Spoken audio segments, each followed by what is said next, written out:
Hey, welcome or welcome back to my channel. This is Chris. Today we're going to talk about the Sigma 35mm in pretty much all the versions for L mounts. That is the f1.2, the f1.4 and the f2 models. You can see right off the bat the difference between these three in terms of sizes. You can see how big this one is compared to this one. And I will tell you everything there is to know about these three lenses so that you can make the right choice when purchasing it.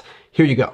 In terms of weight, we are at 1 kilo 90 grams for the f1.2 model, 640 grams for the f1.4 model, and only 321 grams for the little f2 model. This little I-series is really compact. Let's look at the length. The f1.2 version is 136 millimeters long, the f1.4 model is 109 millimeters long, and the f2 model is only 65 millimeters long. So yes, the f2 is less than half the size of the f1.2 model. The filter thread is obviously different for all three of these. For the f1.2 model, we are talking 82 millimeters. For the f1.4 model, we are talking 67 millimeters. And for the f2, we are talking 58 millimeters.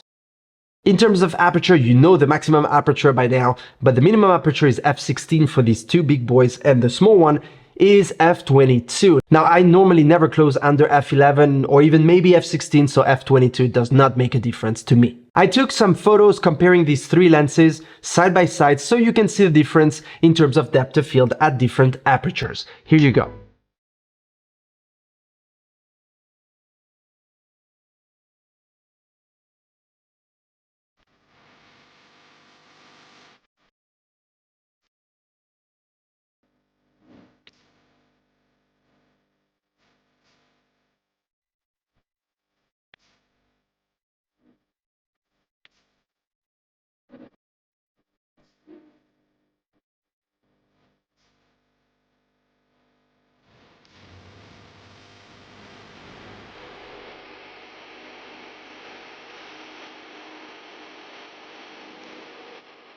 You might have noticed that the f1.2 model was different from the first shot to the last one. The last one was a little bit lower. And the reason for that is because it was so heavy that my tripod started going down. That is pretty crazy. These three lenses are weather resistant, so if you're going out to shoot when it's humid and or dusty, you shouldn't fear having anything coming into your sensor. Let's talk about the caps for a second. I normally don't really talk about caps, but Sigma has caps that are okay. You know, the pinching system is kind of fine, but it's not that easy to put on. So what they did on the I-series, this little guy here, the f2, is that you have a magnetic cap. The magnetic cap that I have right here, it really works great. You put it on, there you go, and it just doesn't come out. You can shake, it doesn't come out. So that's something when I was out there shooting that was really convenient. You just take it out, take your photo, put it back on, and you're good to go. There is an aperture ring on all three of these models. Thank you, Sigma, for doing that.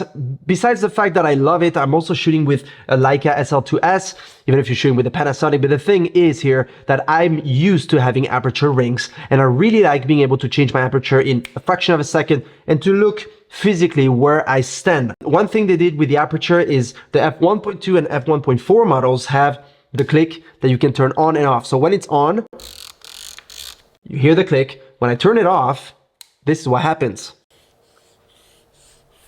Nothing. So if you're trying to shoot at a specific aperture, you will be able to do so with these two.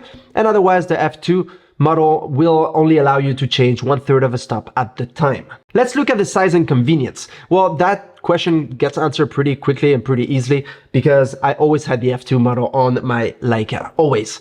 Most of the time.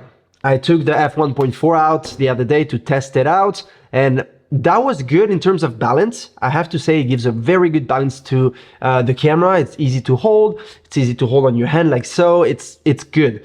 But the f1.2, it stayed in the office most of the time. It stayed here on the shelf, and I barely used it. I only used it to take a few photos for the testing, but I was not satisfied because it is utterly inconvenient. I understand the fact that you gain 1/3 of a stop compared to the f1.4 model, but I can't see the justification of buying a 35mm prime lens this big.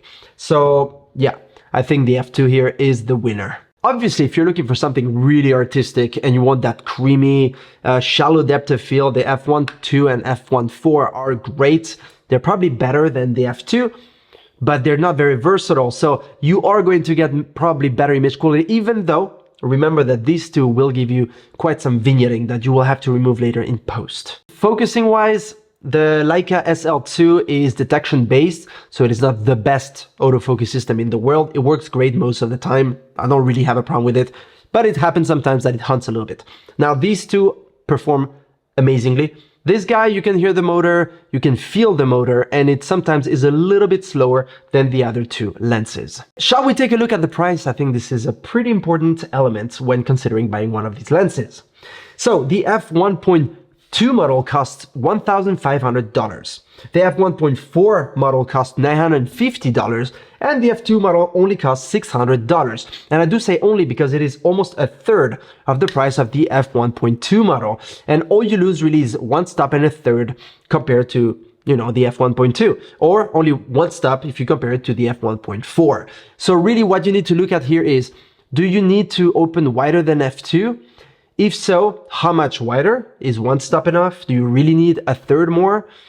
And based on that, see what type of shooting you do. The 35mm to me is a lens that I would use for, you know, everyday photography, to, you know, to take photos of your kids, take photos of the, you know, at the park, or go street photography. It is pretty much the lens I would use for an all-around shooting experience. Even if I go, let's say, to another country in holidays. When I went to Turkey last year, I took a camera with a 35mm equivalent. Even though it was an APS-C, that was the focal length.